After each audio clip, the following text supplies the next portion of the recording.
Raiden. Хорошо. That's one less death today. Now, on with the mission. These rifles Desperado's using. Mac 200s, right? Same as Maverick's standard issue. Nice weapon. Not that any gun is much use against a cyborg. The 200 is a thing of beauty. We were one of the first to adopt them 3 years ago. It has minimal muzzle flash and report when firing, and little recoil. Plus, the ejection port near the muzzle makes it good in both left and right hand. Rare for bullpup rifle. Easy maintenance, tough enough to take some dirt without jamming every shot. And it takes standard NATO magazine, so you can find ammo on almost any mission, anywhere in the world. Sounds like somebody's in love. Well, it reminds me of the good old days. Most Soviet gear was trash, yes. But the rifles... the rifles. The best in the world. And it seems I'm not the only one to appreciate them. Apparently not. I see Macs everywhere these days. They've spread all over the world, and so quickly.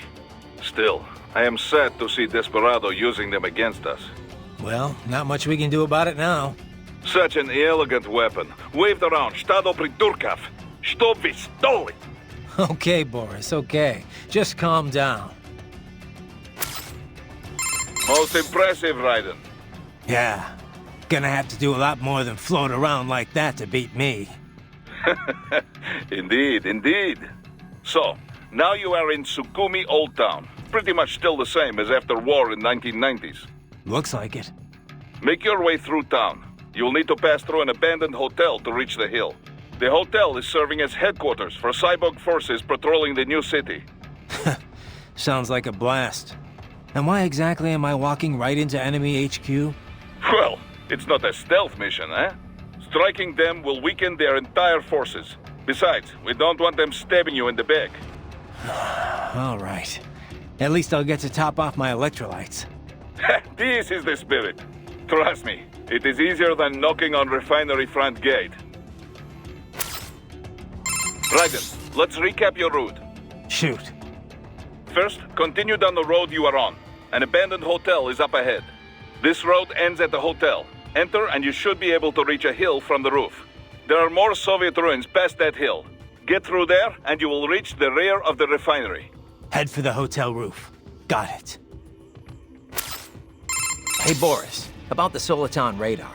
I noticed that it doesn't get jammed anymore, even if I get spotted by the enemy. Back in the old days, it'd be useless the second an alarm was triggered.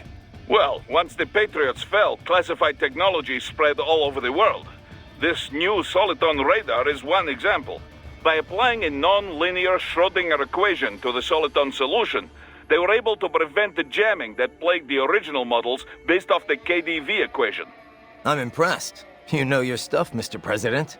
Of course, I'm a businessman. You think I could run a profitable PMSC without being up to date on the latest tech? But I wonder, how exactly is the equation different? I mean, I'm no expert on how the KDV equation was implemented in the first place, but I'd love to know how the Schrödinger equation fits into all this. Raiden, on battlefield, most important thing is how to use equipment, not theory behind it. The mission is #1 priority. So do not worry your head about equations and such things. Just concentrate on using the equipment to your advantage, da? In other words, you have absolutely no idea, do you? The mission, Raiden. Focus on the mission. Raiden, what I said about staying focused on the mission. Understood. No need to explain. I say this because I have been there. I have let my emotions take over on the battlefield. Some of the PMC work I did after my discharge was... They were gray area jobs. But that's all in the past.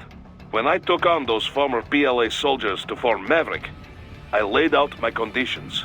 We would only take operations we believed in. And we would run them clean, no exceptions. Most of them agreed. They had their own bad memories from their time in Paradise Lost. I can certainly attest to that. Yes, of course. I forget who I'm talking with. Most of the ex-PLA have moved on now in any case. But the point remains the same.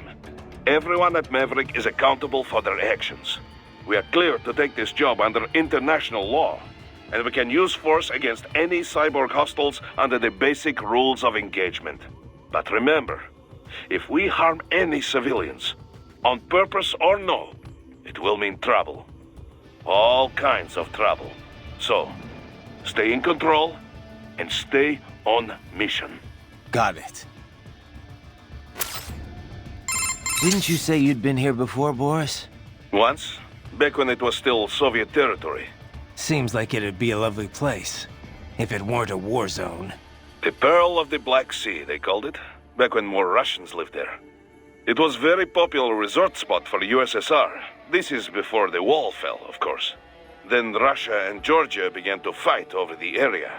Kicking off the war in the early 90s. Georgia was a Soviet republic. Abkhazia, a semi-autonomous state within it. The Soviets liked to stoke ethnic rivalries between the two. And not just there, in all the outlying territories. It kept them easier to control. But with the Russians no longer watching over the two. Duh. The Abkhaz were scared. They knew an independent Georgia would swallow their nation sooner or later. So they took advantage of a Georgian military coup to declare their own independence in '92. Of course, the new Georgian government was not happy to hear this, and so... The same old story. And with Russia supporting the Abkhaz, it was a stalemate. 2 years later, the ceasefire meant Abkhazia was finally independent, but not officially. They still are not formally recognized by Georgia, or most of the international community. This region is filled with breakaway states. This is true. There is South Ossetia, also in Georgia. Transnistria in East Moldova, and Nagorno-Karabakh, which broke from Azerbaijan. In any case, even Russia did not officially recognize Abkhazia as independent until 2008. So it was not long ago Sukhumi was a war zone. It has changed dramatically since then. They have been rebuilding steadily, with Russian support, ever since SLP was shut down. Good to hear. But doesn't that leave them wrapped around Russia's little finger? It does. Which is why Dolzaev is calling for a truly independent state. He wants an Abkhazia that takes orders from no one. Not Georgia, not Moscow. Sounds like a worthy cause. Duh. But many Abkhaz are happy with the reconstruction Russian support makes possible. Few of his fellow countrymen were interested in what Dolzaev had to say. At first. And then Desperado showed up. Exactly. They brought the sad ending to this little history lesson. It is no wonder so many people mistrust PMCs, eh? I suppose not. Boris, do we have anything else on Dolzaev? Any more on his background? Very little confirmed intel, but it seems he is a former Chechen insurgent. He claims he was part of the Chechen National Congress when they declared independence in '91. This was just after the famous coup attempt in Moscow in August. Things were not stable. Gorbachev lost his political power. It was Yeltsin who signed the Belavesia Accords. Right. It created the Commonwealth of Independent States. All republics that made up the USSR became independent. The problem is, Chechnya was never a true republic. It was an autonomous state, but still part of the Russian Republic. Like how Abkhazia was an autonomous state within the Georgian Republic. Duh. The same kind of sad story. Russia does not recognize Chechnya as independent. They send troops and the fighting begins. It is said 250,000 Chechens were killed over the 2 wars that followed. 1/4 the entire population. The Chechens were forced to give in, and the war officially ended. But the rebels kept on fighting. Insurgents fled into Caucasus Mountains, formed several factions. They waged guerrilla war on Russia ever since. We think Dolzaev is the leader of just such a rebel group. Sounds like Russia bears some of the blame for radicalizing him and his men.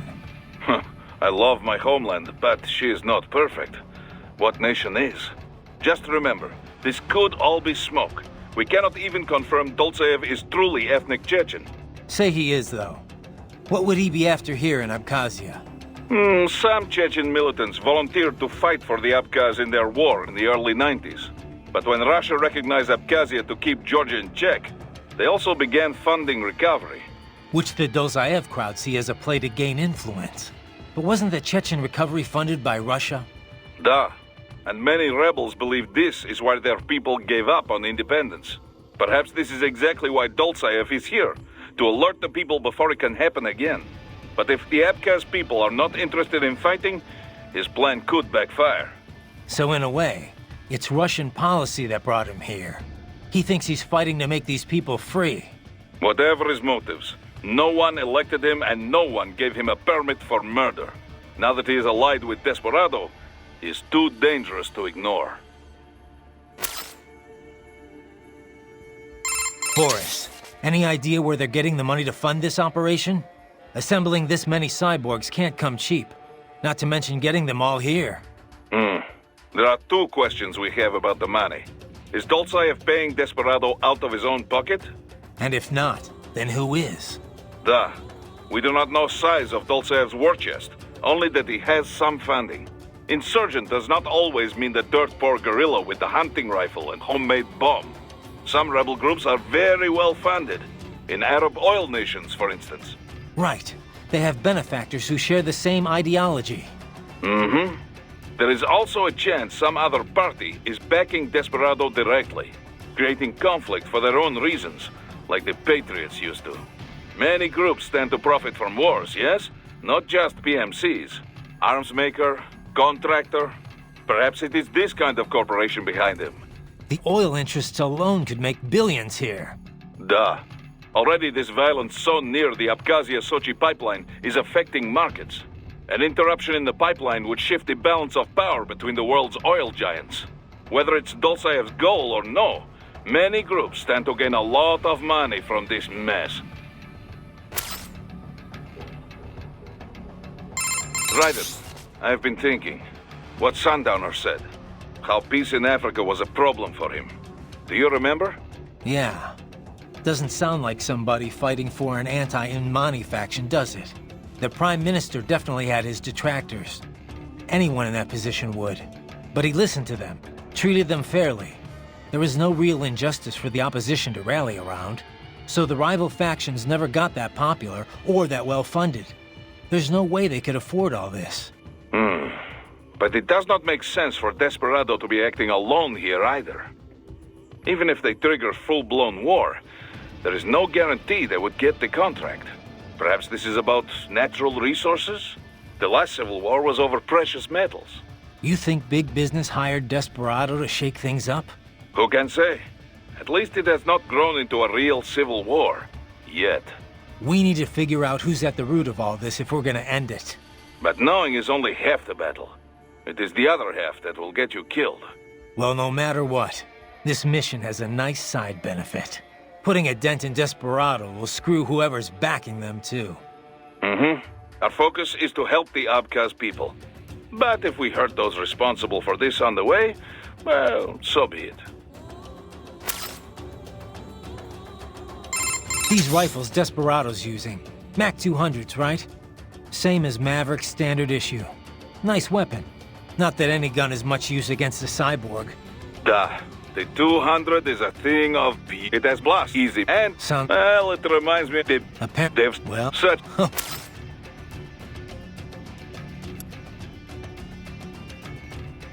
Ooh, nice work, buddy. In the nick of time, huh? What was that civilian doing here, anyway? No idea. Maybe he's just curious. Or maybe he's with the refinery. That plant's the biggest thing this city's got going. There's practically nothing more important. If he works there, he is probably losing it right about now. Either way, he's either foolish or crazy running around here by himself. Well, he's not your problem anymore. Better get back to the mission. So Raiden, who was this that told you to find your own name before you stopped going by Jack? The one and only Solid Snake. Hero of Outer Heaven, Zanzibar Land, Shadow Moses. The list goes on. Right. Guy's a legend.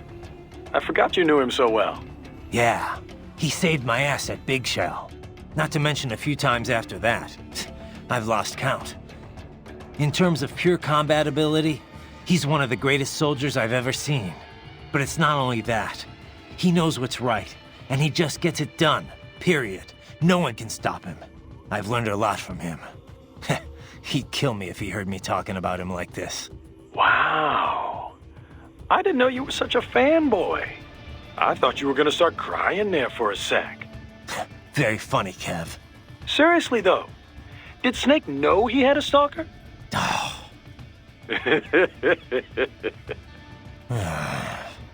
Hey, relax. I'm only ribbing you. I just wish I got to meet the guy, you know? I know. You're no fun.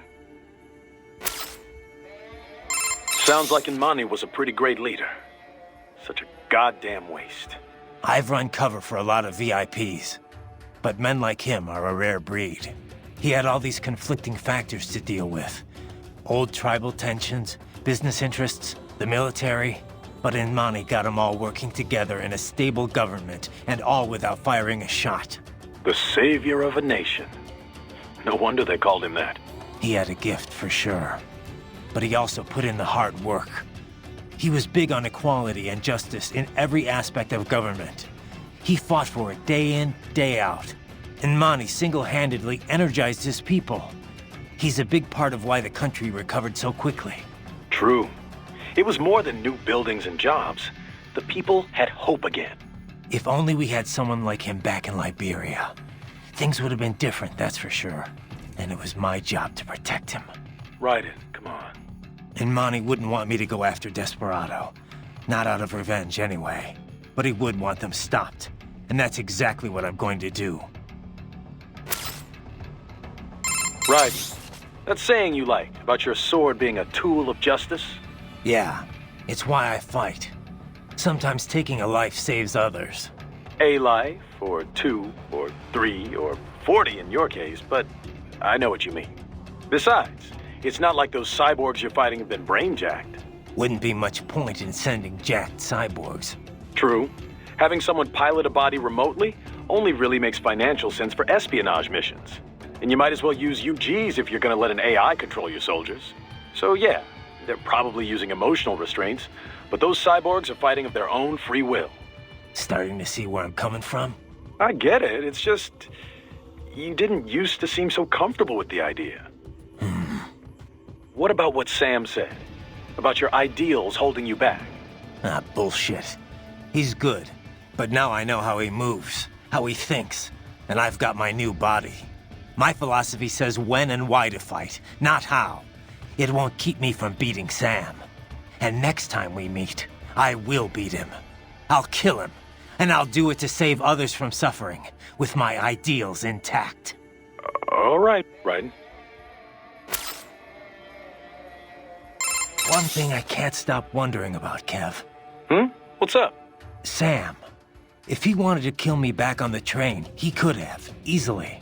So, why didn't he? Good question. But I should be asking you. Your left eye was our only video feed. After he stabbed it, I got nothing. I mean, I got the details from your report after the fact, but that's it. He was probably just too distracted. Boris's attacks, escaping, there was a lot going on. No, that's not it. Well, why else? What does he have to gain from letting you live? I don't know. One thing I don't understand, Kev. Desperado must be violating all kinds of laws here. Why hasn't the international community gotten involved? Well, from a purely legal standpoint, it's actually not so cut and dry. First, there's the fact that Abkhazia is still not a member of the UN. Only Russia and a few other breakaway states even recognize it as a sovereign nation. In the eyes of most of the international community, Abkhazia is technically still part of Georgia, which would make this an internal Georgian issue. Guess you can't really call it a coup if the displaced government was never seen as legitimate. Exactly. And even if everyone agrees it was a coup, it can be tough to tell which regime is more legit. Sometimes you'll see the military topple a dictator and establish a provisionary government, for example. Now, if they confirmed atrocities were taking place, the UN could deploy troops, recognize government or not. Yeah, but they learned their lesson in Somalia. Right. Ever since then, they've been a lot more reluctant to get involved in civil wars. So what about the US and Russia? What's their take on all this? Well, America was never very friendly with Abkhazia or South Ossetia in the first place. And the Georgian government's a regional ally, so the US really has no cause to intervene. Russia wants the old government back, of course. The regime open to their influence. I doubt they'll opt for any large-scale action. Tensions with Georgia are running high already, but you can bet your ass they won't just sit on the sidelines. Boris has got a lot of connections in the Russian bureaucracy. Ex-military buddies.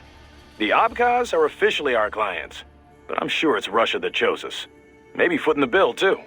They can't use their actual special forces, so they call us instead. That's the beauty of PMCs. We're not bound by the same rules as state-sponsored military. Other countries would be outraged if the Russians went into places we can go freely. From our side, no state to answer to means we can run things as we see fit. By our own code, no compromises. Then again, there's no one to say our code is what's right. True. And opinions on that change from person to person, situation to situation. But you let your moral compass waver at all in this business, and real people pay the price. Money's always a factor, of course, but when it becomes the factor, that's when you got problems. The Montreux document lays out guidelines for what PMCs can and can't do, but there's no way to enforce it. A lot of people see that as the fatal flaw of the entire industry. After all, that's how we end up with rogue outfits like Desperado. Then again, it's also what leaves Maverick free to go after them. The industry has a bad rep, but it isn't good or bad itself. It's up to the morals of those who work in it. All we can do is what we think is right and try to lead by example. Anyway, sorry, you know how I am about this stuff. I'll get off my soapbox now. Don't apologize. That's exactly why we took this job. Taking Sakumi back is the right thing to do. Agreed. And now, that's all up to you, buddy. We always talk about the Montreux document, but why hasn't anyone made it legally binding? People are trying to, both inside and outside the industry, but it's easier said than done. Even with 17 countries on board, it's still just a set of guidelines. They'd need to negotiate an actual treaty based on that agreement for it to become official. And we both know getting everyone to sign on wouldn't be easy. Yeah. Every government's for regulating PMCs until it restricts how they can use them themselves. It gets complicated when you try to put it all in exact legal terms, too. A treaty would need to distinguish a PMC's home nation, the one it's active in, and the one that contracted it. Then you have the industry itself, which isn't exactly thrilled at the prospect of greater regulation. There's just so many different parties involved, and everyone's got their own motivations. So yeah, long story short, we're a long way from getting anything legally binding anytime soon. Sorry I asked. Hey Kev, that piece of shit who killed Inmani, is he one of those almighty winds? Yeah, goes by Sundowner. It's a folk name for this warm air current in Southern California. He's also, well, not the formal head of Desperado, but pretty much their de facto leader. Let's see. Born in Alabama, family was poor. Solid student, decent grades, but no money for college, so he joined the army. Says he fought in Panama in '89, then Iraq again, Afghanistan. In 2008, he drops out of the service and starts doing merc work for various PMCs. He was active all through the SOP years. Built up quite a reputation. Apparently, the Sundowner handle comes from all the blood he leaves behind. Looks like the sunset. Anyway, an IED put him out of action for a few years. But then, cyborg tech brought him out of retirement. The Army investigated him for possible war crimes. A few times, looks like. Desecrating remains, torturing POWs, some wrongful deaths. No convictions, though. Pretty rosy past, huh? Not that I'm one to talk. Hey, come on, buddy. You know that's not fair. You were just a kid. You didn't know what you were doing. And it's not like they gave you a choice. Yeah. Thanks, Kev. Kev, you dig up anything more on Jetstream Sam? Yeah, actually a bit. Still a lot of missing pieces. I'll take what I can. Right. Full name, Samuel Rodriguez. Born in Brazil, so I guess that'd be more like Samuel Rodriguez. He's actually not one of the Winds of Destruction. He's not even a Desperado employee. Yeah. Didn't seem like your typical PMC to me. His father ran a Brazilian Kenjutsu dojo. Genjutsu. That's a school of Japanese swordplay. A lot of Japanese immigrated to Brazil way back when. They brought martial arts with them. Those evolved and became their own offshoots. You've heard of Brazilian Jiu-Jitsu, right? It's their variation on Judo. Brazilian Kinjutsu's the same kind of thing. A different evolution of the old samurai sword skills. Bit of capoeira and some other stuff mixed in. Anyway, I did some digging. Apparently, the Rodriguez dojo was a big proponent of the Uridachi style. Uridachi, aka Setsujinken, the murdering sword. Basically the polar opposite of my sword of justice. Rodriguez Kinjutsu uses kicks, sword butts, even throws. Unpredictable and very deadly. Anyway, this is interesting. Sam's father was killed by one of his pupils. There were rumors one of the cartels was involved, but it's not clear how or why. After that, Sam disappears for a while, then comes back, kills the guy who killed his dad, and leaves Brazil. He travels the world for a while, taking odd jobs, bodyguard, cleaner for the mob, etc., etc. Made a big name for himself in the criminal underworld, especially in Central and South America. One story has Sam taking out a mafia hit squad, 10 men, all with assault rifles, using only his sword. Not unheard of for a cyborg. This was back in the early 2000s. Come on. He did that without enhancements? And pre-SOP? That's the story anyway. And he's a cyborg now, so he could only be stronger. Not to freak you out or anything. I told you, Kev. I got a reading on his fighting style from last time, and my body's been upgraded. I'll be fine. Yeah. Oh. I know you will be. Raiden, head for the oil refinery. Raiden, head for the oil refinery. These rifles Desperado's using. Mac 200, nice one. It has blast, easy, and Sounds devs, well, such. Raiden, did you... Yeah. Good thing I got here when I did. I'm, impressed, Raiden. Thanks. Now if you'll excuse me. Huh? Oh, right. The mission. All right, then. Hey, Raiden, let me ask you something. The Patriots. Why would AIs do all of that? I can see why people would want all the money, but AIs? What did they stand to gain from it all? Who knows? Maybe they didn't even know. Optical Neuro AIs aren't your typical PCs. They learn over time, change in unpredictable ways. The core AI, JD, was bent on expanding the war economy. Maybe to fund the Patriots' other activities. Or maybe that's just the way it evolved, like a secondary objective that took over. One of the other AIs said it was created to filter out unnecessary information, gossip, trivia, all for the sake of future generations, to drive the evolution of the human race. Or so it said. Was that the truth? Or a lie? To manipulate me? Who can say? To think. Something like that. Running a nation.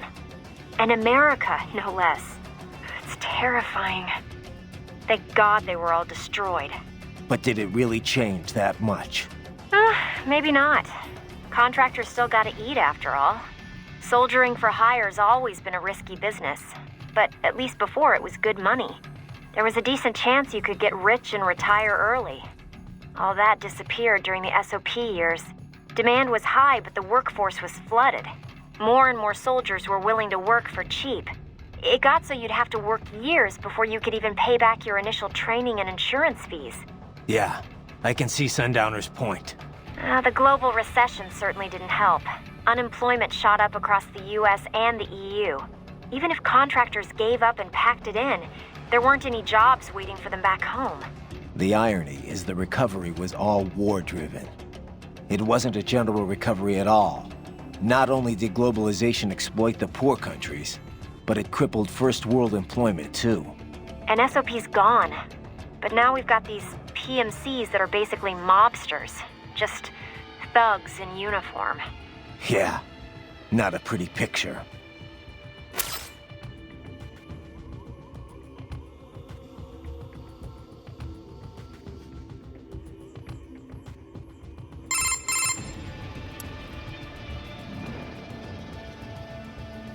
Copy that. Later then? Yeah. You know, our last chat got me thinking about all the problems with PMCs. Oh? You come up with a solution to all our industry's ills, then? Yeah. Let's just change the acronym. That's your solution? Just change the name and change the reputation, eh? To what? I know you like private security provider, but that'd be PSP. Private military security? PMS? Well, the Montreux document uses PMSC, right? Private Military and Security Company. A bit more comprehensive. And a bit more awkward too, I guess. Seems like it never really caught on. Yeah, we only use PMSC on contracts or when we're specifically excluding older style PMCs. I guess once a name sticks, that's it. Old habits are hard to break. Right. Besides, I think we're past the point that a name change would do much for the industry's image. I get your point. Though it did work once before. We don't call them mercenaries anymore, do we?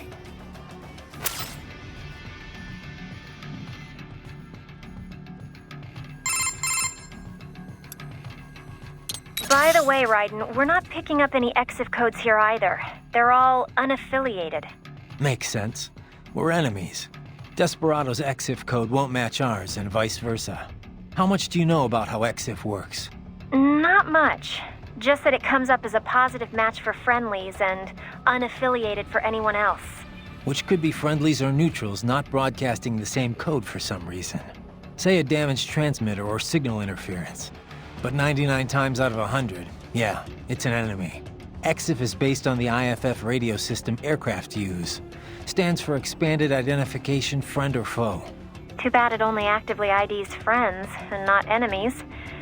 But I guess asking troops to broadcast, "Hey, enemy here, kill me," would be a bit much. Telling friends and enemies apart was always a problem in the air, but it's gotten tricky on the ground too. Especially in the war on terror, with all these PMCs and multinational forces mixing together. The US Army experimented with infrared patches to ID allies. They'd show up in night vision.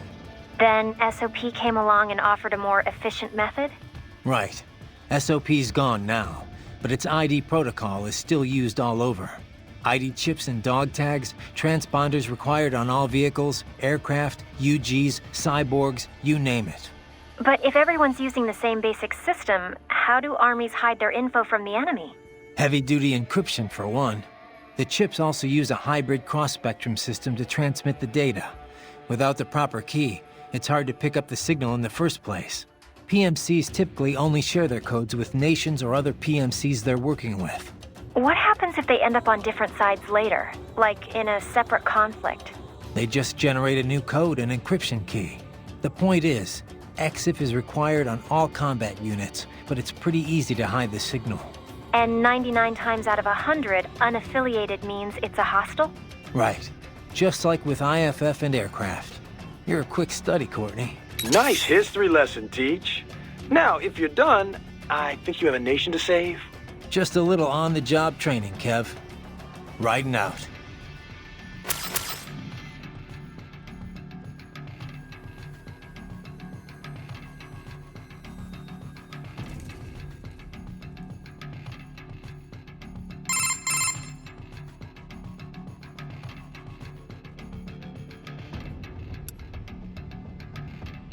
Hey, Courtney.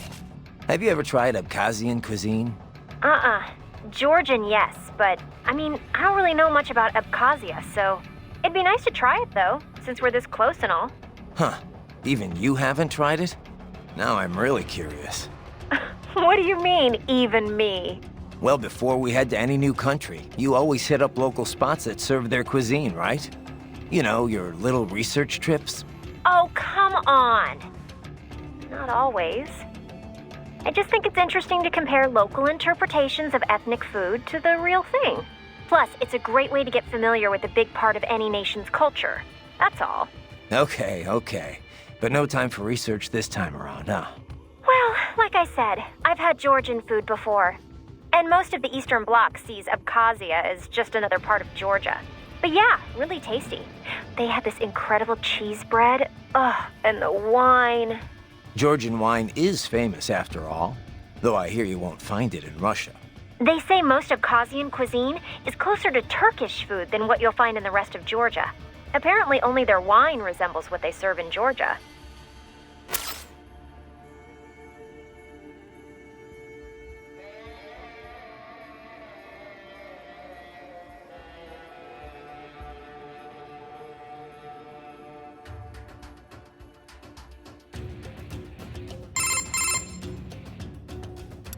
How are things back at Control, Courtney?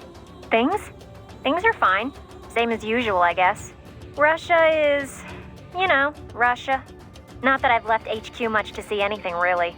No concerns about security? Isn't that a civilian airport you're stationed at?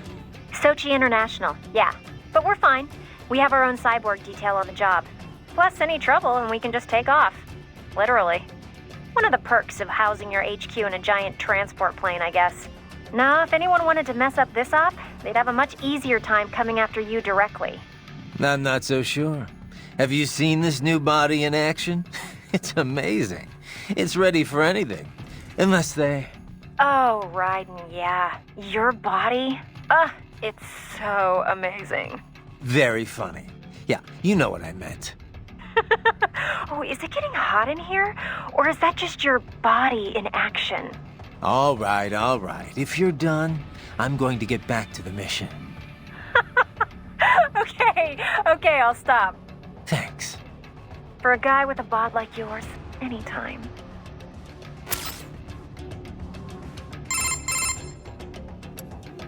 By the way, I picked up something interesting on that tilt rotor back in Africa. Desperado's getaway vehicle? What do you got? I traced its registration. It comes up as a, get this, mail transport, a Somali civilian helicopter. Not even the right type of aircraft. So the registration is fake. Well, par for the course for Desperado, I guess. I wonder why they bothered with the tilt rotor in the first place. Why not? They can take off and land without an airstrip, virtually anywhere. Hover, too. Meanwhile, they have the speed and range of a fixed-wing plane, or close to it. And they're quiet. You don't get all that BVI noise from the blades like with a normal copter. Aren't they more accident-prone, though? They were. Used to call them Widowmakers. The rotor tech is really complex. There've been a lot of mishaps over the years, but each one's helped perfect the design. These days, they're as safe as any other aircraft, helicopter or fixed wing. Most of VTOL's bad rep is left over from the thrust vectoring jets of the past. No wonder you know all this. Says here you took down a Harrier once. Wait, by yourself? Well, I did have a rocket launcher. Wasn't so tough while it was in hover mode. I bet you're just being modest. Must have been a pretty crazy op you were on. You don't know the half of it.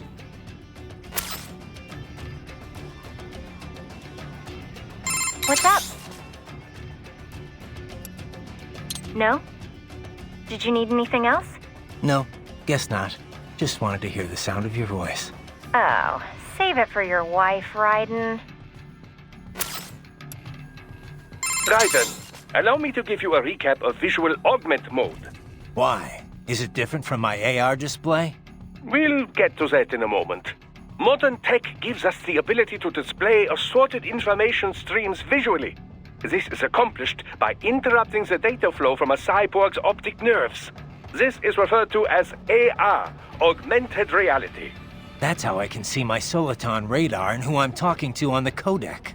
Right, but if too much data is presented in this manner, the user runs the risk of having an incomplete view of the real world.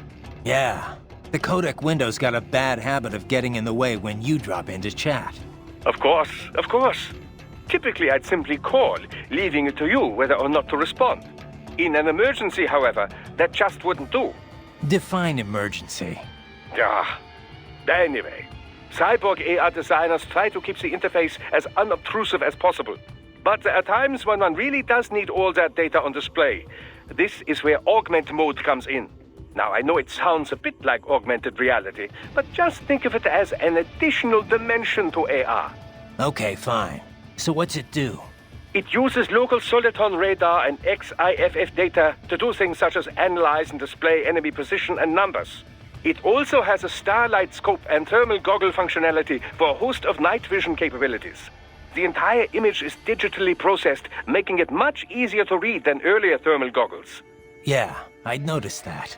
Used in a well-lit area, your perceived brightness will be affected, but it won't hinder vision too much.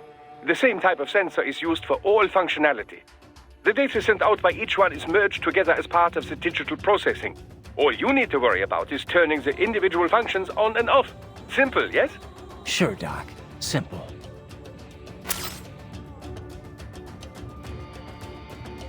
Doc, that wolf UG, you think it's possible to repair it?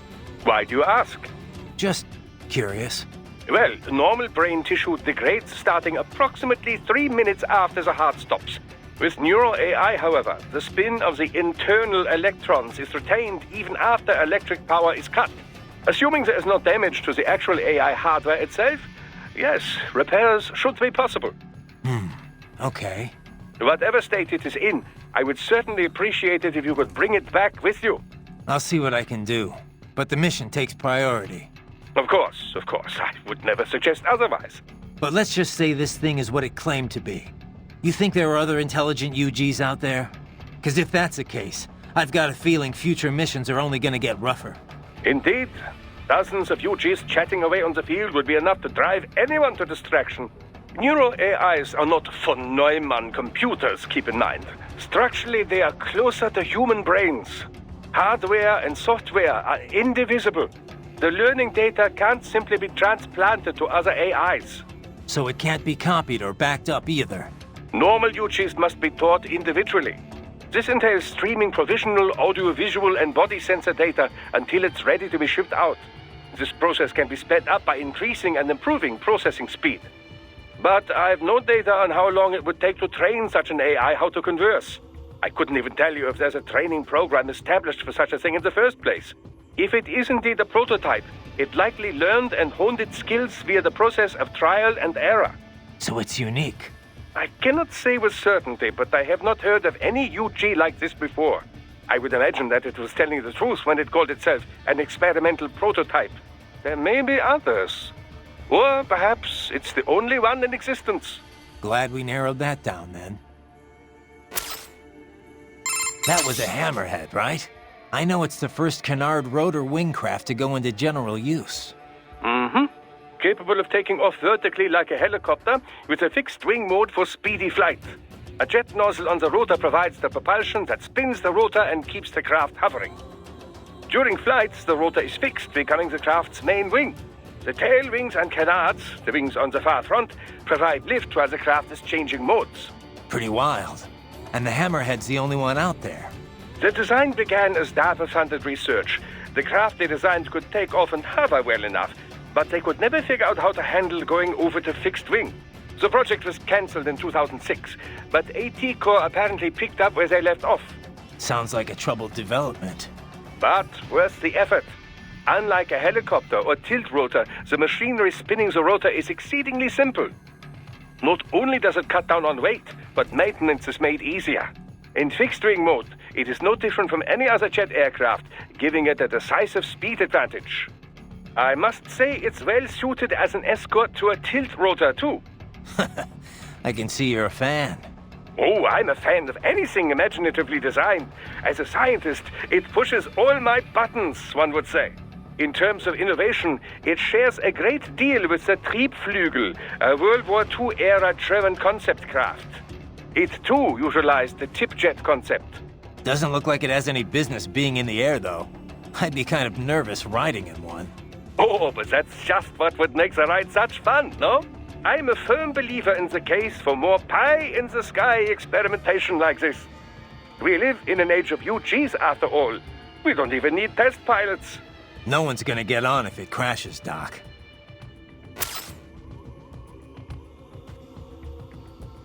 Doctor, about my pain threshold. It doesn't hurt exactly, but I can still feel it. It's not painful, but it's still pain. It's hard to explain.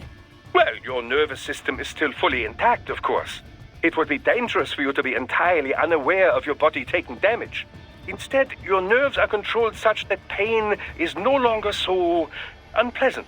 How do you mean? Take epinephrine, for example, or adrenaline, as you might know it. This hormone makes it harder to feel pain, yes? Your implants work using a similar method.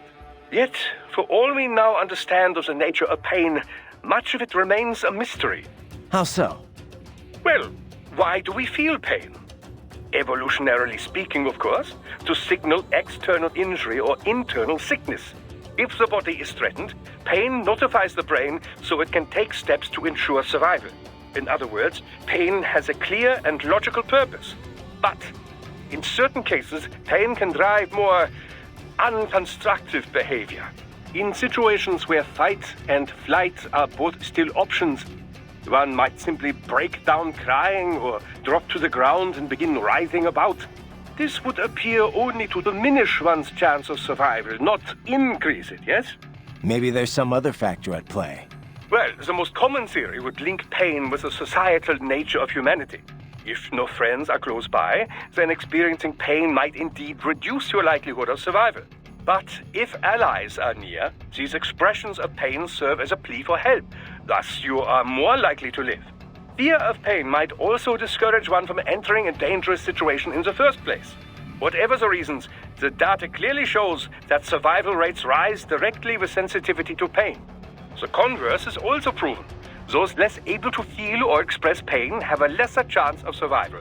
So, mankind has evolved as a social animal, and in the process, pain has become more pronounced, more visceral. A little pain never hurt anyone, huh? But if pain is there to ensure survival, well, what's that say about the future for us cyborgs? As a transhumanist, I do not believe all evolution must follow the exact method Darwin posited. Cyborg technology is still survival of the fittest, after all. Just in a new form. You should be proud of what your body has become. It is the culmination of great achievements in science. Me? I had nothing to do with it. The credit's all yours. Well, yes. I should be proud as well.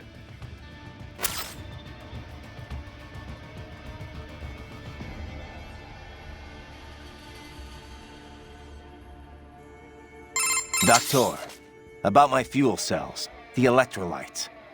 Do all military cyborgs use the same type? I'm not gonna run across anyone, you know, incompatible with me, am I? An excellent question. Your fuel cells, like any other, operate much in the same way as a typical battery. They do not need replacing after a single use, of course, and they do not require recharging. They do, however, require a fuel source. That much I know already. Yes, then. There are several different types of fuel cells. Phosphoric acid, MCFC, molten carbonate like yours, solid oxide, and so forth. Each type can be further divided into classes, each which runs on its own electrolyte material. However, all current military cyborg MCFCs run on the same one electrolyte. That's good news. Why all the same electrolyte, you ask? The answer lies in the catalysts that help make up your carbon nanotube musculature. It was breakthroughs in researching these catalysts and CNT manufacturing that enabled large-scale production. Breakthroughs that happened after all the data the Patriots were covering up finally leaked. It could not have happened without your help, Raiden. Science owes you a great debt. And I do as well. Working on your body has been quite educational. My apologies, Raiden. I realize we never concluded our discussion on carbon nanotube muscle fibers. Didn't we? CNT drove major innovations in the field of cybernetics, not to mention unmanned gears. As I'm sure you are aware, Walker-type UGs require numerous linear actuators in order to function. Previously, organic polymers or cultivated muscle cells were used to that purpose. But the advancement of CNT technology allowed for comparable power in a far more compact package. This meant the same size UGs could be equipped with even greater firepower. Take the redesigned Metal Gear Ray, for example. They took all the space the old artificial muscles filled up and stuffed it with weapons. Precisely. Of course, UGs have improved in many ways, all to keep pace with cyborg advancements, you know. After all, the original Metal Gear program was designed to unite infantry and weaponry. As an evolution of this concept, the UG is now in direct competition with the cyborg. And the cyborgs already have an advantage with their maneuverability and smaller size, as you well know. Of course, UGs are not dependent on the skills of a human host. Long story short, watch out for UGs. Well, yes, basically. Cyborgs have matched unmanned gears in many respects, but then UG tech advances every day. Do not underestimate any you might run into. Copy that. Doc, all the UG talk got me thinking. Why don't we see more manned gears? Ah, yes, with a pilot. The bipedal tanks and such things, I must confess I have not followed the field closely as of late, but then who has? Since Metal Gear A, all the advances and the funding in mobile artillery has been UGs. So why is that? Well, UGs take many more forms. Aerial drones, treaded tanks, armored transports. And they are perfect for the 3D work. Jobs too dull, too dirty, or too dangerous for men. True Metal Gears with a pilot and nuclear payload were huge and very expensive. They were not practical. It turned out the greater need was for smaller, cheaper units, deployed more easily and in greater numbers. So the field narrowed in on this aspect of gear design, an all-terrain link between infantry and artillery. But even then, the UG models were more popular. In most cases, they simply made more sense. But aren't there situations where you'd want gear-level power, but also a human pilot there to make decisions? UG AI has gotten better, but it's still terrible at handling anything unexpected. But Raiden, this is exactly the role the cyborg has taken. On the manned gear, any advantage over a cyborg in offensive power comes with a matching increase in size. This makes it so large as to no longer be practical for most infantry missions. Conversely, the smaller models are so close to cyborgs that, well, what is the point? Cyborgs are smaller, cheaper, more nimble. Precisely. Perhaps soon we will see the cyborg take the place of the UG, as the UG has done to the manned gear. What, with wings? Scooting around on wheels? Why do you laugh? It is the logical next step to have a human brain integrated into a tank or a plane. Now you're getting into some B-grade sci-fi territory, Doc. Oh, but it is all quite possible, I assure you. Just consider the possibilities. A humanoid frame for everyday life, yes, but the brainstem can be easily extracted and inserted into whatever chassis best suits the mission. So, yes, I suppose the paradigm could be flipped on its head. As UGs become smaller and smarter, they could begin to fill the cyborg's role. They will come to resemble them more and more in form and function, no doubt. I suppose at some point they would no longer be UGs, but androids. Glorious! One thing about fighting these cyborgs, Doctor, it's strange in a way. Oh? How do you mean? I can slice them to pieces, and with all their pain and emotion suppressed, they don't feel a thing. At least against SOP troops. You never forgot they were real people.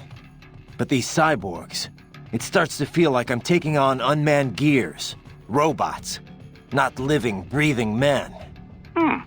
Intriguing. Tell me, does it help assuage the natural feelings of guilt? There is no reason to avoid this topic. Man has wrestled with it as long as there has been war. Guns were a huge step, of course, as it became easier to take a life, physically and mentally. Then, destroying a tank or airplane, where you no longer had to see your enemy's face as he perished. Eventually, remote-controlled drones further distanced the killer from his victim, much like the video games. I suppose cyborg soldiers could be seen as yet another step in dehumanizing death. Maybe. I do feel like I could forget I'm taking the lives of real people here. Well, under normal circumstances, you wouldn't necessarily be taking their lives, strictly speaking. So, as long as the brain is supplied with oxygen, a cyborg can survive most anything, even if respiration is disabled. An emergency supply of liquid oxygen would remain in the bloodstream. The cyborg would enter a state of hibernation, yes. But so long as the brainstem were retrieved intact, it could be attached to another body and revived. That's how the two Gemini survived. The Gemini? Ah, yes, the twin cyborgs from the motorcade. But Desperado cyborgs are different. Physical self-destruction is a fail-safe security measure. In any case, it is unfortunate that Prime Minister Nmane was human. Perhaps if he had been a cyborg, he might have survived as well. We'll never know. Besides, a robotic prime minister? I doubt anyone would accept that. Inside or outside the country. Yes, I suppose fear always does trump logic when it comes to the general public. Exactly. Raiden, something I meant to ask in our last chat. Did you consider opting for emotion restraints? I can understand one might be leery of the procedure, but it is all perfectly reversible, I assure you. You could implement them for a mission and then do away with them as soon as it was over. I'll pass, thanks. To be honest, I have a problem with the whole concept. And what is that? Decisions are about more than just logic. Lose your emotions, and you risk not being able to relate to how normal people see right and wrong. Your conscience could end up different, warped, or who knows, maybe gone altogether. Boris agrees. That's why no Maverick cyborgs are allowed to use emotion restraints. An understandable perspective. There is some data to support your belief. MRI scans have isolated the brain activity associated with choosing between good and bad. Mostly in the dorsolateral prefrontal and central orbitofrontal cortexes, to be precise. But this entire area of the brain is known to process emotion, not logical thought. It would seem to support the idea that emotion indeed plays a role in values-based decisions. Well, there you go. But another argument can be made, that it is emotion that sparks human conflict in the first place. All the great wars, all the great atrocities, would they have happened if not for emotional decisions? Maybe not. But we can't just ignore the worldview of most of the planet. We don't exist in a vacuum here. To most of the world, a PMC operating on its own guidelines would be like a terrorist organization. They'd say we used brute force to impose our strange values on others. And they'd be right. Yes, well, you have a point. Abuse of emotion restraints has become a hot topic. Suppressing fear tends to boost aggression, which has led to cases of excessive violence. True, achieving the right balance is difficult. But on the other hand, it makes it possible to intentionally make people more aggressive. Even a child can become a bomb just waiting to explode. Yes, it is very likely that Desperado is employing just such a technique. Hey Doc, Kev mentioned a lot of the high-ranking military were brain-jacked. Can you give me any more on that? Well, it is not my area of expertise, but I have working knowledge of such matters, yes. Much of it is similar to cybernetics, you know. Makes sense. A cyborg's frame is reading signals directly from the brain. Indeed. Brainjacking employs nanomachines to stop these signals from reaching a normal body. The pilot can then substitute their own signals and control the victim. They can govern all motor movement, but not the victim's thoughts. It is not mind control. More like a puppet. The subject will not move on their own. The pilot must send control signals. You can't just implant an idea like a hypnotist. Precisely. You must manipulate them directly. Now, there are several methods for doing this. The pilot can act out the desired behavior and send the resulting electric impulses in real time. For example, the master raises his right hand, the victim does the same. The master says, Arschgeige, and the victim does as well. Yeah, I get the idea, Doc. Another method is to set an AI in control as a victim. Less convincing, but less labor-intensive. The AI can access the subject's memory center, at least, to recognize acquaintances and the like. But anyone looks really closely, and the gig is up. Mimicking behavior from surface memories is difficult, you know. Quite difficult.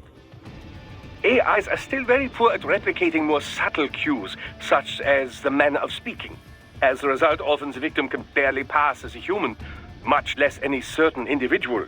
With the current tech, a passing acquaintance might be fooled, but not a close friend. Not for long. Good. The idea of AIs controlling people is bad enough. At least I'll be able to tell if it happens to someone I know. So Doc, if brainjacking can access someone's memory, can't we basically see everything in their past? Well, that would depend on precisely what you mean by see their past.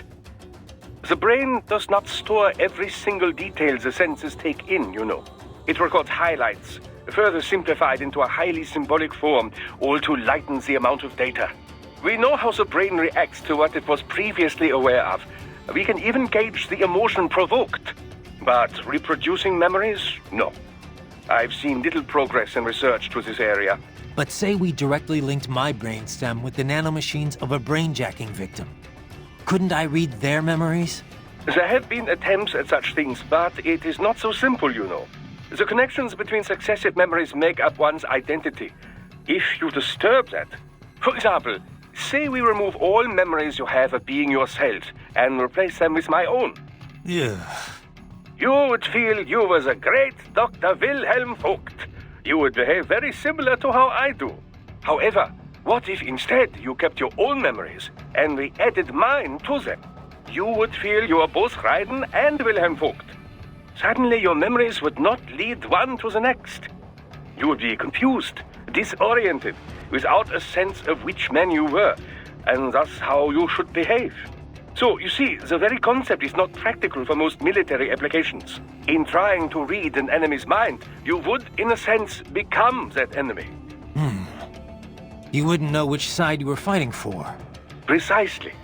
Cyborg memories are completely different, of course. A cyborg's visuals are often monitored by outside parties, much as we do with yours. This visual data can, of course, be recorded for later analysis. All with full video and all in the holographic memory in their left hands. So you can just sit back and enjoy the movie? Well, it's not always recorded, mind you. And even then, there's the issue of locating the desired data buried inside all that video. You might need to comb 10 days of recordings from 10 cyborgs to find a single person or document. That is 100 days of work. Even replayed double speed, 50 days. Can't you automate the search? Of course. You can flag any time a certain face appears or if certain words are said. But the process is not perfect, and it still requires time, you know. Besides which, often one doesn't know what they are searching for until they find it. But should you ever require a search through your memory, Raiden, I would be happy to assist you. Yeah, for a modest fee, I'm sure. I have to say, Doc, it's almost scary everything nanomachines are capable of. SOP, brainjacking. Oh, but the cyborg is capable of even more. You think? I do. With nanomachines. You know this name has always bothered me, nanomachine. They are much more than smaller versions of existing machines. So much more. You cannot just take a motor and make it all teeny tiny, you know? A human chromosome is 10 micrometers long, roughly. A nanometer is 1/100th that length. These devices must be crafted at the molecular level to work at that scale. It is far more to do with molecular biology than mechanical engineering. Okay, Doc, but where are you going with it? It is, however, now possible to create proteins that simulate viral functions, effectively fooling natural human cells into taking on a wide range of less conventional characteristics, boosting strength or resilience or even regenerative ability. Not to CNT muscle fiber levels, of course. After all, these molecules and proteins can only make use of the materials at hand. That is to say, the atoms that naturally occur within the human body. I'm not sure I follow. Are you saying cyborg tech is already more advanced than nanomachines? Well, not necessarily. But the potential for future growth seems much greater, does it not? Natural means can only rearrange what is already there. Boost one ability too far, and you might take away from another. If the human race is to truly evolve, I believe we must shed this DNA-driven organic flesh and exchange it for something far more functional. Cyborg technology seems better suited to this purpose, at least in terms of military applications. But then, who knows? A revolution in nanotechnology could be occurring even as we speak. Progress rarely takes the form we expect, you know? Such is the great frustration and glory of science. Doc, that wolf UG, you think it's possible to repair it? Why do you ask? Just curious. Well, normal brain tissue degrades with new... Assuming... But, I'll see. Of course. But let's, cause if... In the neuro heart... So it... No, this... I could... If it... So it... I would have been... Glad.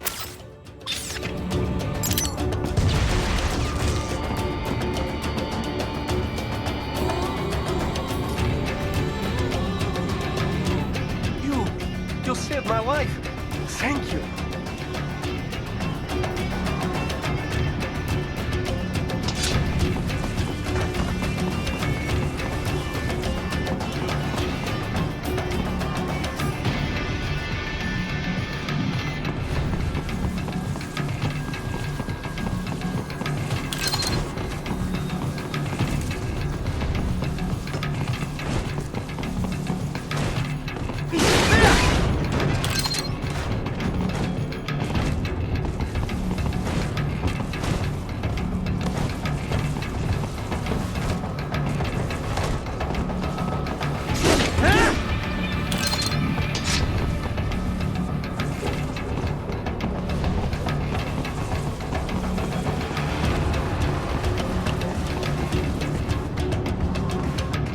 That's where they're holed up. Some kind of electronic lock on the gate. Most likely it opens only if you have the right ID data stored in your left hand. Perhaps you could find a cyborg with access and borrow it? You see any cyborgs around here, Doc? Why not double back? Check the vehicle route again. You know, back at the entrance to the old city. Who knows? Maybe you can hitch a ride. Most likely, platoon commanders carry correct ID data for the gate. Use enhanced mode to figure out who to hit.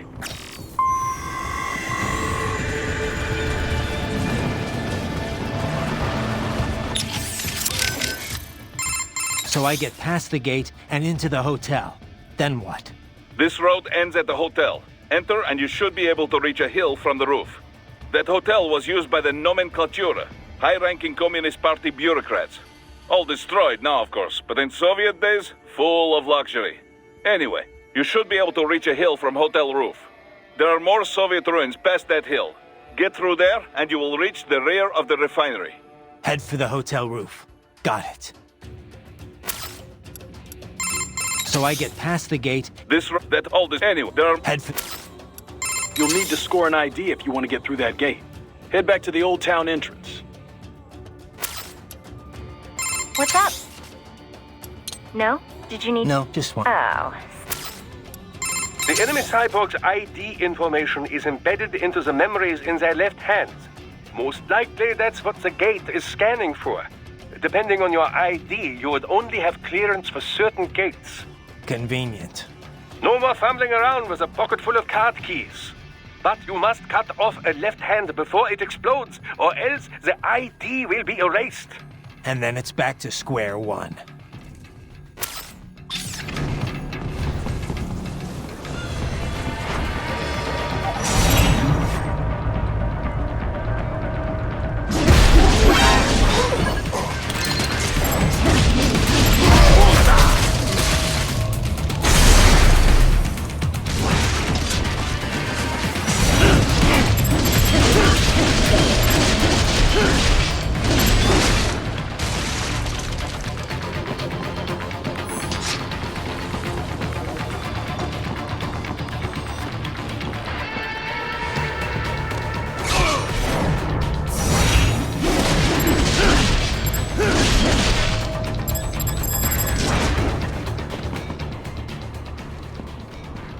Right. You missed them all? Well, you just have to fight your way through.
Right.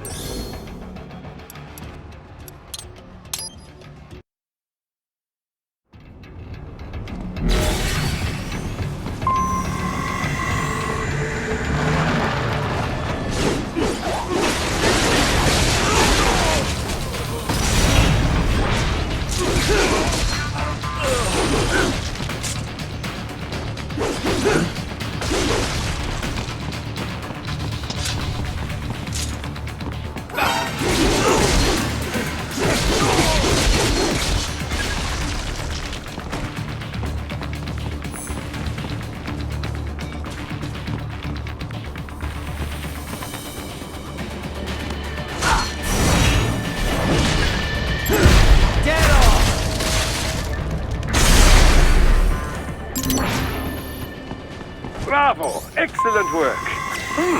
There was classified data embedded in that hand. It appears that man underwent modification at the Patriot facility, just as you did.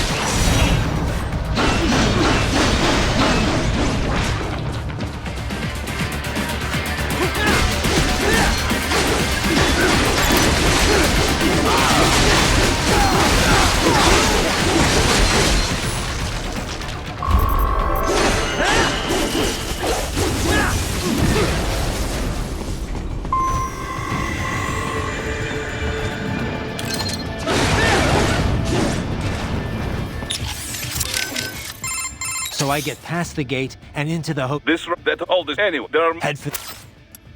Raiden, head for the... What's up? No? Did you need... No, just one. Ah. Doc, my fuel cells are running low. What happens if I completely tap them out? You will lose the ability to perform any action which requires a great amount of energy. But even when your gauge reaches 0, you retain basic movement. You can walk around and swing your sword. Use this time to absorb more electrolytes from your enemies. Recharge your cells as soon as possible. Roger that. Stay vigilant, Raiden.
Those I have. That woman.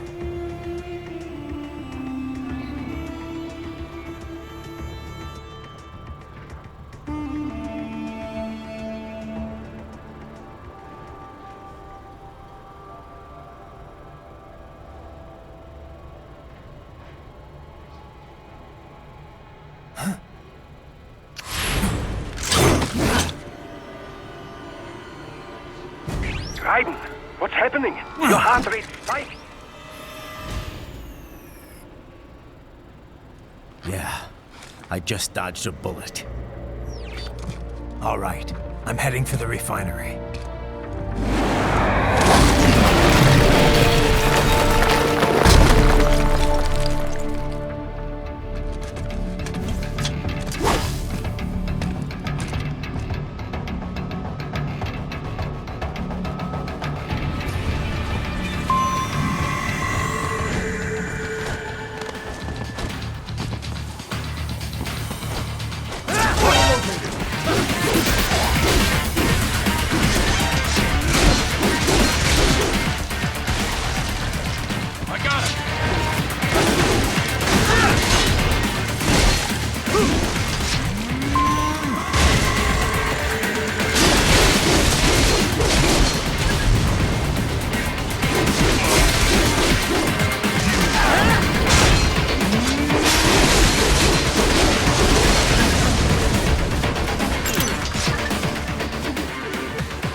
I got a visual on Dolzaev and Mistral. Looked like they were arguing over something. Mistral's heading up the force at the refinery, correct? We're sure on that? Yes, but I'm not sure how good a commander she is. As a fighter, talented, yes, I know, but... Well, neither one looked very happy. Maybe she'll withdraw. Oh, I doubt that. She may not like him, but she will follow her orders. She is just the leader on the ground here, I think. Someone else is calling the shots behind cover. All right. But what's the end game here? Say I die and we can't stop them. Then what? Are they even capable of forming a real government? Do they think the people here would support Dolzaev? Good questions, Tovarich. History shows it is a much easier thing to take a government than to keep it. An unpopular regime can only ignore the will of the people for so long before they rise up. And trying to do all this with PMC soldiers? Difficult. And very, very expensive. Someone else must be bankrolling this for their own reasons. Someone with very deep pockets. Who stands to benefit the most from all this? Most likely someone with an interest in that refinery. The plant has pipelines connecting with Sochi in Russia and Supsa in Georgia. Crude oil from the Caspian Sea is refined in Sukhumi and then sent on to Russia. Oil. I wonder if Dolzaev knows he's being used. Then again, I wonder if he'd even care. What do you think Dolzaev and that woman were discussing? Even your ears could not catch it, huh? No. Even enhanced hearing doesn't help when it's too far for sound vibrations to travel. A pity they were outdoors. We could have deployed laser surveillance unit if they were inside, near window. Yeah, maybe if conditions were perfect. I'd have to be lined up just right to get the beam directly in front of the glass. And there's the problem of noise, too. Duh, true enough. Anyway, not much point talking about it now. Better I just head over there and wrap this up. Of course, of course. I only wonder because I have no idea what Dolzaev is thinking. The more intel we have, the better. Relax, Boris. Once I take out Mistral, the rest will be easy. Let us hope so. Hey, Boris, I know this probably isn't the best time for this, but... No problem. Ask me anything. My goal is to have open company, hiding nothing from its employees. Right, well, there were a few big proposals we had in the works, right? What do you mean? You know, my doing tactical drills with the Brazilian Special Ops Force in Rio, playing the bad guys in that South African anti-terror police training program, on-site security consulting for the Swiss. Yes, we were working on a few things, weren't we? Well, I thought so, but they're not in Maverick's task management database. Well, Raiden, we've had to freeze those proposals. Temporarily, you see? You're putting them on ice? They would be too much distracting for you. We need to focus on current op. That doesn't seem necessary. You're gonna disappoint a lot of prospective clients. Well, yes, but... This is about money, isn't it? I should not have tried to hide it. Right. Open company, remember? Well, yes, but we can't afford for you to be too shaken to complete your mission. Boris, I'm fine. I know it's not all my fault, but my client was killed. Kinda expect to lose some work after that. Yeah, not your fault, but my responsibility in the end. We were far too lightly equipped. No one on the field made mistakes. It's a third world country. We were working with a shoestring budget. If we went in heavier, burning Maverick cash, we'd have been in the red. And that is the tricky part about this business, yes? But what is past, and too early to worry about the future. Just focus on the matter at hand. Okay. What do you think Dolzaev and that woman, even your ear... No. A bit... Yeah, and there's... Anyway, better I only more... Relax. Let... You get all that, Kev? The woman with Dolzaev. That's Mistral? Yep. The only female member of the Winds of Destruction. The name is from... a cold, dry regional wind in France that blows from the Alps down to the Mediterranean. She French? Yep. Born in Algeria, though. It was a French colony until they declared independence in the early 60s. Haha, but you already knew that. Yeah. They were the last French colony in Africa. You know your history. Plenty of French colonial families still live there. Pied Noir, they're called. I've heard the term. The main character in that Camus novel, The Stranger, was one. You also find a lot of Algerians who've immigrated to France, although they put a stop to that a while ago. Yeah. A lot of European countries seem to be clamping down on immigration lately. Miss Strahl joined the Foreign Legion to get her citizenship. A woman legionnaire? And not the first. There was one that served in the North Africa campaign during World War II. Anyway, Miss Strahl's been doing PMC work ever since her Legion discharge. We're not sure why she went cyborg. She's officially leading the force at the refinery, but she is also a combatant. I don't have anything on her combat style, but do not underestimate her. The Winds of Destruction are trained killers, all of them. They didn't let her in because of her looks. I don't need a reminder. I won't let my guard down. Yeah, but, speaking of her looks, she's got, well, I mean, a couple of, huge... Look, just don't get distracted, okay? Sounds like you should take your own advice there, Kev. So, Kev, what exactly goes on here anyway?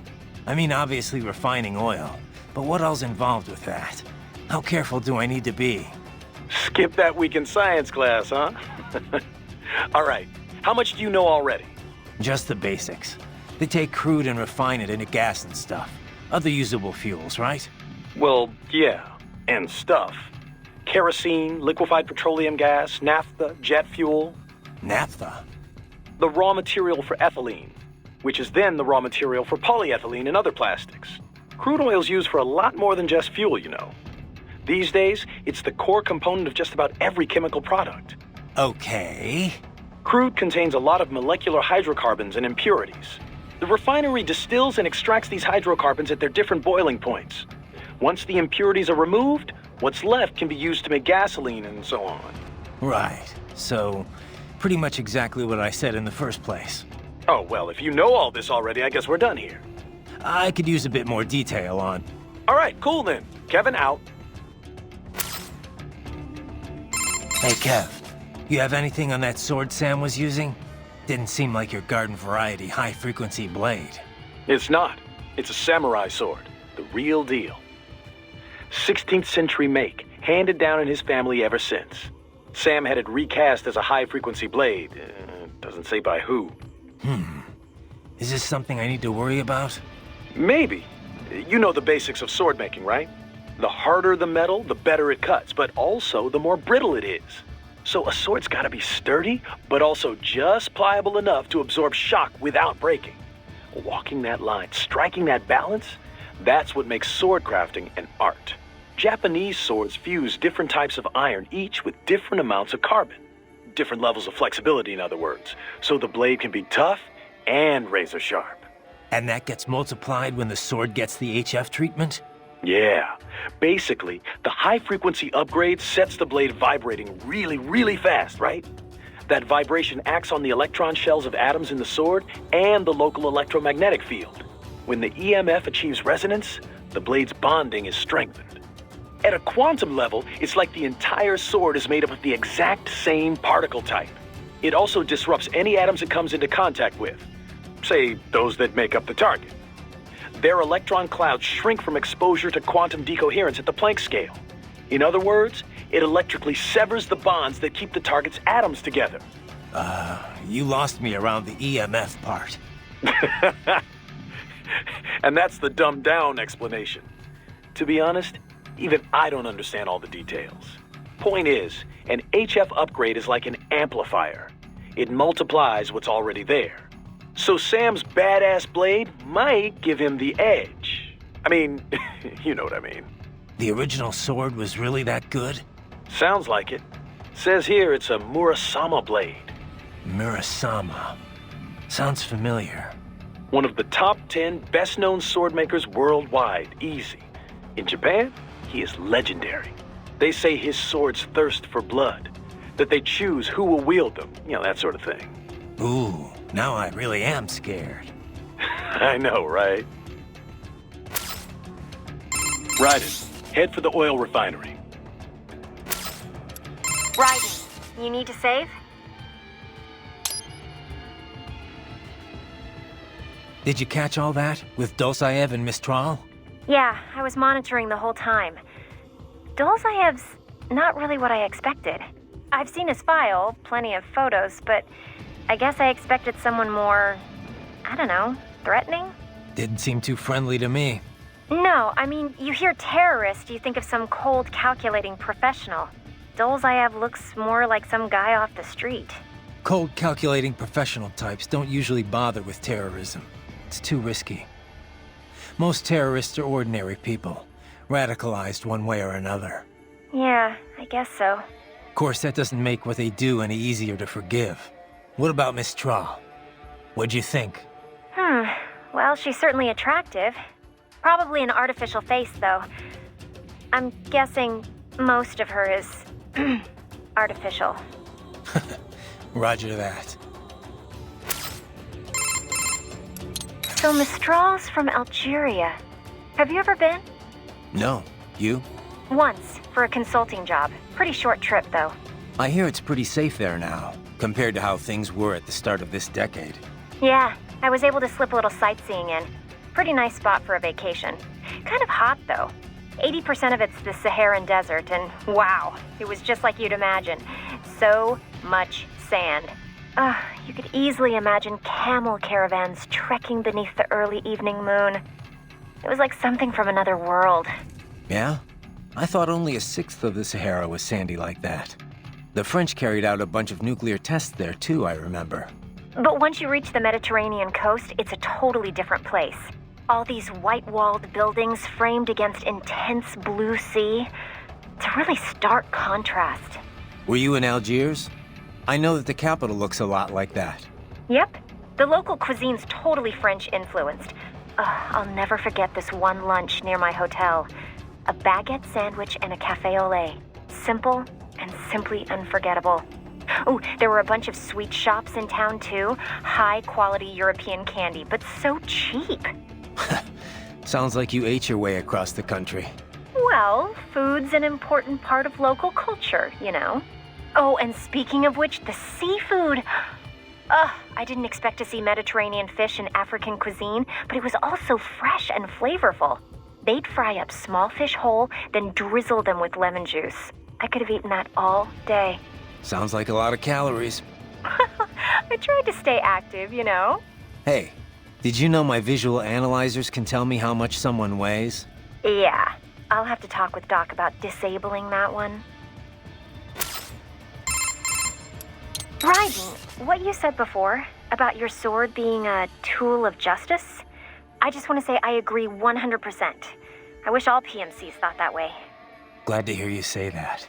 You mentioned it was part of some samurai code? Yeah. I didn't grow up using a sword. I fell into it by chance, during a mission. After that, I decided to train with the HF blade. I studied a lot of samurai techniques. I really got into it. Started learning more and more about ancient Japan and the samurai code. I tore through stacks of books, movies, anything I could get my hands on. Somehow hard to imagine you settling in with a big bucket of popcorn. What? A cyborg can't have hobbies? I'll have you know I'm actually a huge movie buff. Okay, okay. So that's where you picked up this Sword of Justice creed? Yeah. Most of it from a single master named Munenori Yagyu. He founded a school of swordsmanship on the idea that violence can be necessary for the greater good. He called it Katsujinken, the life-giving sword. Yagyu believed power isn't evil in itself. It's how it's applied that matters. As time went on, Katsujinken incorporated deterrence. It took on the meaning of winning without fighting. Or as I like to say, one sword keeps another in the sheath. That's from George Herbert. He was an English priest, 17th century, almost the same era as Yagyu. Huh. It's a universal idea, I guess. You could frame the same message as use of a necessary evil, but I think it's a good mindset for any PMC. At least as long as there's fighting that requires us in the first place. Which doesn't seem likely to change anytime soon. What's up? No? Did you need... No, just one. Raiden, the Mistral woman. Is she truly a full-body cyborg? That's what the intel says, at least. Why? You notice something? Indeed. Two somethings, in fact. Based on their movements, her chest region did not appear to be artificial. You can tell that just from what I saw? Indeed. After some detailed image analysis, I am 80% certain that is her own natural torso. If it is indeed a cyborg chassis, it is the most advanced I've ever seen. Such technology would not come cheap. It would mean whoever is backing Desperado is likely quite wealthy. Probably so. As far as Mistral goes, it really doesn't matter to me. Natural, synthetic, man, woman, an enemy is an enemy. Ah, are you not even the least bit curious? Doc, I'm seeing Desperado cyborgs explode here after I take them down. For security purposes, I would imagine. Cyborgs often use classified tech from suppliers who take great pains to maintain their trade secrets. Most likely, these models have a self-destruct failsafe that triggers once they cannot defend themselves. So they die even though their brains could be transferred to a new body? I understand your concern, Raiden, but I'm sure these conditions were clearly stated in their contracts. This is one area that is well regulated by the law. PMCs must inform their workers of such things. These men knew the danger when they signed up. No doubt they were compensated for the additional risk. Right. You should be more concerned with the potential for data loss in these explosions. They could damage or even erase the holographic memory in their left hands. Though to think on it, the data is most likely automatically wiped before detonation, just in case it would survive the explosion and resulting shockwave, you know. Yeah. Sure, Doc. You must remove the hands before their critical system shutdown sequence can activate. Remember it this way. Before you kill, make certain no cyborg is left with a left hand. Raiden, have I told you of the research I was conducting before we met? Several times. It was the Cold War. East Germany. The DDR. My field was infantry weapon research. It was a magical time. Secret research. Top secret, you know. All for the Soviets, but so exciting. I was free to explore wherever my findings took me. I never had a budget request refused. Not once. I was young then. Working, always working. Most nights I would sleep under my desk, you know. Call it nostalgie, but East Germany wasn't so bad. Nostalgie being German for East nostalgia, of course. Of course. Yes, the bureaucracy had its problems. But my colleagues, the discoveries. Ah, well. In any case, after unification, they suddenly shut down our entire facility. Everything I'd worked for, my job, my research, poof, gone just like that. Sounds rough. I've often said I would be a homeless vagrant if myoelectric prosthesis hadn't lent me a hand. Artificial limbs were crude props then, you know, designed only for appearances. They were hardly functional. If you lost an arm or leg, you were disabled, and that was that. The key was running actuators based on electromyography signals from the skin's surface, of course. This enabled a great range of movements, even more so than a natural limb. It was then I realized my knowledge of robotics and engineering could come in handy. So, I contacted a prosthesis laboratory in Dortmund, and I was hired immediately. Patents filed in my name made quite a bit of money, you know. Soon I was made the head of my own lab. And that's when you started filling orders from PMCs. Indeed. From contractors who'd been referred by their employers, to be exact. Workers from your industry quickly became our best customers. We were flooded with orders. But my field was never full body conversions. You can imagine my surprise when Boris contacted me. Yeah. Our previous cybernetics maintenance guy went into hiding. But I built on my knowledge and now consider myself an expert on all cyborgs, both partial and full body. Glad I could help with your on-the-job training. Seriously, though, we're lucky to have you on board. Yes, I should think we have both benefited from our arrangement. Which reminds me, do not forget our other arrangement. The cyborg's left hands, if you would. Got it. Raiden, the Mistral woman. That's with why. Indeed, and if it is such Problem is far.